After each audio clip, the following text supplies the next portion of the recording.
اللہ تعالیٰ تمہارے جسموں اور تمہاری صورتوں کو نہیں دیکھتا، وہ تو تمہارے دلوں کو دیکھتا ہے۔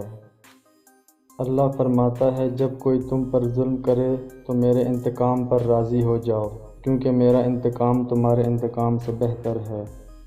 معاف کرنا سب سے زیادہ اسے زیب دیتا ہے جو سزا دینے پر قادر ہو۔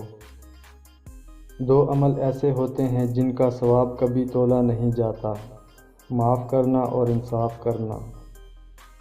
کسی کی غلطیاں دل میں رکھنے کے بجائے درگزر کرو، کیونکہ تم بھی تو اپنے پروردگار سے یہی امید رکھتے ہو۔ کائنات میں کوئی اتنی شدت سے کسی کا انتظار نہیں کرتا جتنا اللہ اپنے بندے کی توبہ کا کرتا ہے۔ عزت صرف خدا دیتا ہے، کسی کے برا چاہنے سے کوئی فرق نہیں پڑتا۔ رب سے جب بھی مانگو رب کو ہی مانگو، جب رب تمہارا ہوگا تو سب تمہارا ہوگا۔ جو اللہ پر یقین رکھتے ہیں اللہ ان کے لیے وسیلہ بنا ہی دیتا ہے۔ دعاؤں کا رنگ نہیں ہوتا، مگر جب یہ رنگ لاتی ہیں تو زندگی میں رنگ بھر جاتے ہیں۔ اللہ تعالیٰ کی رحمت کی پہلی نشانی یہ ہے کہ انسان کو اپنے عیب نظر آنے شروع ہو جاتے ہیں۔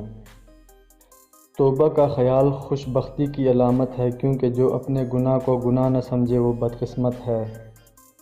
جو کسی کا برا نہیں چاہتے ان کے ساتھ کوئی برا نہیں کر سکتا، یہ میرے رب کا وعدہ ہے۔ آزمائش میں اللہ اذیت دینے کے لیے نہیں ڈالتا بلکہ کچھ سکھانے کے لیے ڈالتا ہے۔ جتنی جلدی سیکھ جاؤ گے اتنی جلدی وہ دور ہو جائے گی۔ پریشانیاں تو آتی جاتی ہیں اور آتی جاتی رہیں گی، بس تم اللہ سے امید مت ہارنا۔ جن کا بھروسہ اللہ ہو ان کی منزل کامیابی ہے۔